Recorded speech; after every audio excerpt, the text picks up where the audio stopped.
সবার কাছে দোয়া মানে আশা করবো যে তাদের জন্য দোয়া করতে, তারা যাতে তাদের মানে তারা যে ম্যাচটা খেলে মাঠে যদি তারা তাদের ন্যাচারাল খেলাটা খেলতে পারে, বাংলাদেশ ইন্ডিয়াকে হারানোর মতন টিম আমি মনে করি।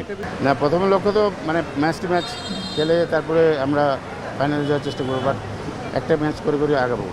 মেয়েরা ভালো প্র্যাকটিস করেছে এবং যে ধরনের উইকেটে আসলে আমাদের দেশের মেয়েরা এই ধরনের উইকেটে একটু বেটার ক্রিকেট খেলে। তো আমার মনে হয় যে যদি তাদের যে খেলাটা কেবল খেলতে পারে মাঠে, ওদের যে অ্যাবিলিটি আছে সেটা যদি তারা মাঠে খেলতে পারে, তাহলে অবশ্যই ফাইনালে যাওয়ার মতন বাংলাদেশ টিম। না, ও কমপ্লেন করেছে পরে একদম।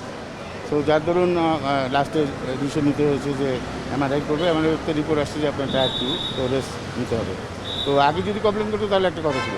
তো আমার মনে হয় যে কৃষ্ণা তো প্র্যাকটিস করতেছিল, আমি ওর সাথে কথা বলেছি, আর কখনো কমপ্লেন করেনি। তখন লাস্ট প্র্যাকটিসের দিন তখন সে কমপ্লেন করছে তার হাতে ব্যথা।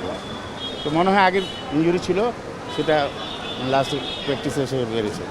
এশিয়া কাপের পরে তো আমার এশিয়ান গেমস খেলতে যাবে বাংলাদেশ, সেখানেও ভালো খেলা অবশ্যই দরকার। আসলে মেয়েরা কিন্তু আগের চেয়ে অনেক বেটার ক্রিকেট খেলছে। তো সবার কাছে দোয়া মানে আশা করবো যে তাদের জন্য দোয়া করতে, তারা যাতে তাদের মানে তারা যে ম্যাচটা খেলে মাঠে যদি তারা তাদের ন্যাচারাল খেলাটা খেলতে পারে, বাংলাদেশ ইন্ডিয়াকে হারানোর মতন টিম আমি মনে করি।